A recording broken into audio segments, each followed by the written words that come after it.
Hello বন্ধুরা, welcome back to my new blog. সবাইকে জানাই গুড মর্নিং। আশা করি তোমরা সবাই ভালো আছো, আমরাও সবাই ভালো আছি। তো সকালে আমি প্রায় 5টার সময় উঠেছি।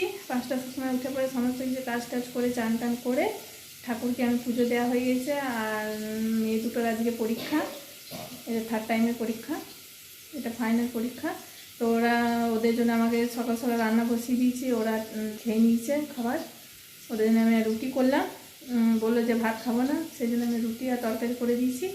ওরা তরকারি রুটি খাওয়া হয়ে গেছে আর চান টান করে ওরা রেডি হয়ে গেছে। ওদের 11টা থেকে পরীক্ষা। আর দেখো আমি রান্না বসিয়ে দিচ্ছি, ওরা খেয়েও গেল আর তাড়াতাড়ি আমি রান্নাটা সেরে নিই। তো এখন আমি রান্নাটা বসিয়ে দিয়েছি, রান্না হচ্ছে এখন। প্রথম পরীক্ষা।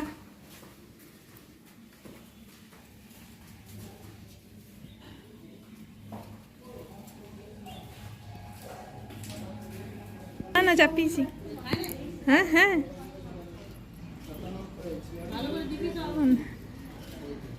গেল পরীক্ষা দিতে।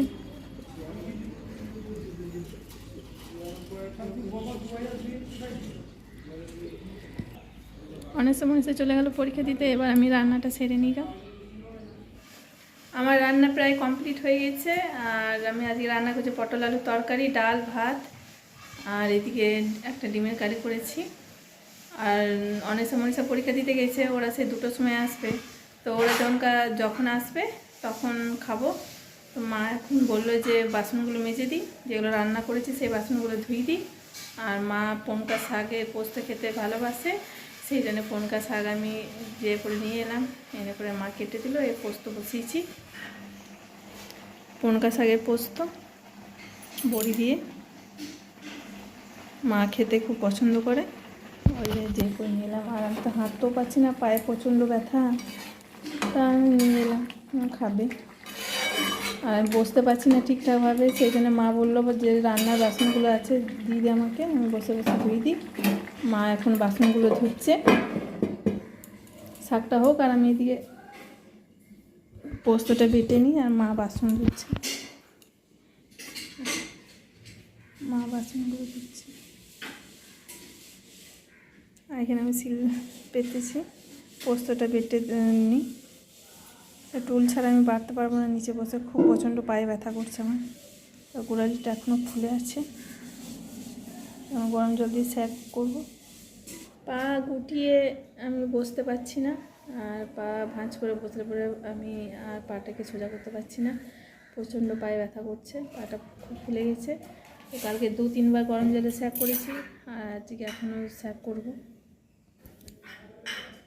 দেখো কতটা ফুলে আছে এখানটা, এইটুকু জায়গা প্রচণ্ড ব্যথা, হাঁটতেই পারছি না, খুব ব্যথা এখানটা। তো এটা আমি পাটা এরকম করে বসতে পারছি, পাটা ভাঁজ করে বসলে পা আর সোজা করতে পারছি না আমি, খুব ব্যথা করছে পায়ে।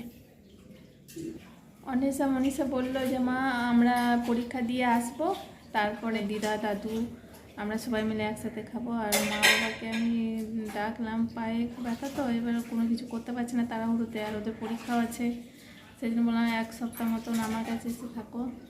মা বাবা দুজনেই এসছে কালকে, ওরা এখন থাকবে 1 সপ্তাহ মতো, ওদের পরীক্ষা শেষ হোক তারপরে যাবে। মনীষা ওরা পরীক্ষা দিয়ে এই মাত্র এলো, আর আমরা সবাই মিলে খেতে বসে গেছি, খাবারটা বেড়ে নিয়েছি। আর তোমাদেরকে বলেছিলাম যে কি রান্না করেছি, পটল আলু তরকারি, আলু সেদ্ধ করেছি, আর এদিকে ভাজা করেছি একটা, আর এদিকে শাক পোস্ত আর ডাল আছে এখানে। তো আমরা সবাই মিলে খাবারটা খেয়ে নিই।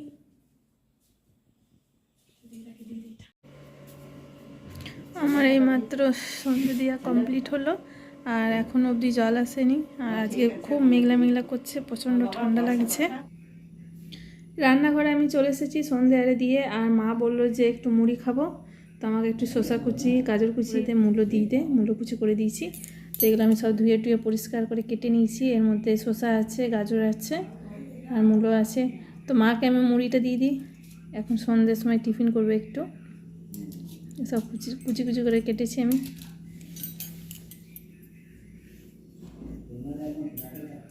ওইটা দিয়ে পরে আমি আবার রান্নাঘরে আসবো, মাকে মুড়িটা দিয়ে দিই। আর এইদিকে আমি মটর ভিজিয়েছি দুপুরবেলায়, ঘুগনি করব। তো এখনও সেদ্ধ করতে দিইনি, আলু আরে কাটি তারপর সেদ্ধ করব। রাত্রে আমার রান্না কমপ্লিট হয়ে গেছে, আর রাত্রে আমি রান্না করেছি ঘুগনি আর রুটি করলাম, আর যদি সবাইকে খেতে দিয়ে দিয়েছি, খাওয়া হয়ে যায় তারপরে আমিও খাবো। আমাদের রাত্রে খাওয়া দাওয়া এইমাত্র কমপ্লিট হলো, আর আমি বাসন টাসন ধুয়ে রান্নাঘর পরিষ্কার করে সব রেখে দিয়েছি আর চলে এসেছি রুমে শোয়ার জন্য। আজকে এই পর্যন্ত, দেখা হচ্ছে পরের ভিডিওতে। আমার চ্যানেলে নতুন হলে একটা সাবস্ক্রাইব, লাইক, কমেন্ট, শেয়ার করবে, আর সবাইকে জানাই গুড নাইট, বাই।